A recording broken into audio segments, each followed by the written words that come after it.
मंदिर की आत्मा। गांव बापस्ती की पहाड़ी पर एक मंदिर था जो कई वजहों से प्रसिद्ध था। बापस्ती के परिवारों में आपसी सौहार्द बना हुआ था। इसकी वजह उस मंदिर को ही बताया जाता है। अरे ओ विमला, ये इस मंदिर की कहानी क्या है रे? अरे ये मंदिर इस गांव के लिए बहुत ही शुभ है। अरे शुभ तो है, तो फिर भी लोग इस मंदिर से दूर क्यों रहते हैं? ये इतना वीरान क्यों रहता है? अरे बड़े बुजुर्ग कहते हैं कि मंदिर में आत्माओं का राज है जो लोगों की मदद करते हैं, लेकिन मंदिर से सभी को दूर भी रखते हैं। अरे ये कैसी आत्माएं हैं जो लोगों की मदद भी करते हैं और लोगों को मंदिर से दूर भी रखते हैं? अरे यही चलता आया है यहाँ पर, इसीलिए कोई कुछ बोलता नहीं, क्योंकि जिसके घर में कोई भी परेशानी होती है तो बताते हैं कि इस मंदिर से उन्हें मदद मिलती है। अरे वाह, ये तो अच्छी बात है। तभी इस गांव में इतनी खुशहाली दिखती है। तभी बाहर किसी की चीखने चिल्लाने की आवाज आती है। दोनों बाहर निकलती हैं तो देखती हैं कि गांव के एक बुजुर्ग रो रहे हैं क्योंकि शहर से उन्हें कोई बुरी खबर मिली है। अरे क्या हुआ चचा, रो क्यों रहे हो आप? हाँ चाचा, बताओ ना, हुआ क्या? अरे क्या बताऊं बेटे, मेरा बेटा शहर गया हुआ था कमाने, लेकिन आज खबर मिली है कि उसका एक्सीडेंट हो गया। वो अस्पताल में भर्ती है। अरे तो इसमें परेशान होने की क्या बात है चाचा, जाओ शहर और बेटे का इलाज करवाओ। हाँ चाचा, विमला सही कह रही है, आप शहर जाओ और इलाज करवाओ। अरे कैसे इलाज करवाऊं, अभी पैसे नहीं है और शहर के अस्पतालों में इलाज का खर्चा लाखों में आता है। अरे चाचा, भगवान पर भरोसा रखो, कहीं ना कहीं से मदद जरूर मिल जाएगी, बस आज का दिन कैसे भी काट लो। अरे अब तो बेटा थोड़ा समय काटना भी मुश्किल होता जा रहा है। देख कमला, तू ही समझा चाचा को, अरे पैसों का कहीं ना कहीं से इंतजाम तो जरूर हो जाएगा। अरे चचा, जब विमला कह रही है तो थोड़ा उस पर भी भरोसा रखो। चलो आपको घर छोड़कर आ जाती हूँ। उसके बाद कमला उन बुजुर्ग को लेकर चली जाती है और विमला मंदिर की ओर चली जाती है। विमला मंदिर की सीढ़ियों पर चढ़ते हुए दूर से नजर आती है। उसके बाद वो आंखों से ओझल हो जाती है। उसी रात उस बुजुर्ग के घर के बाहर एक थैला रखा हुआ मिला। बुजुर्ग उस थैले को देखते ही चौंक पड़ा, क्योंकि उसमें 5 लाख रुपए रखे हुए थे। वो बुजुर्ग सुबह दौड़ा दौड़ा गांव के दूसरे बुजुर्गों के पास गया। और मंगल भाई सुनो, मेरे घर के बाहर ये पैसों से भरा बैग रखा हुआ मिला है।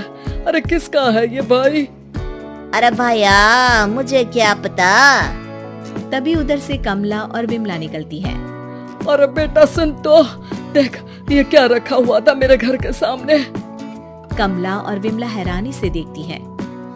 अरे वाह, देख विमला, तूने कहा था ना कि कोई ना कोई मदद जरूर करेगा। अरे भगवान सबकी मदद करते हैं, ये पैसों की मदद भी भगवान ने ही भेजी है। और क्या। अब चचा सोच क्या रहे हो, शहर जाओ और बेटे का इलाज करवाओ। ठीक है बेटियों, जो तुम कहो। चलो निकलता हूँ शहर बेटे का इलाज करवाने के लिए।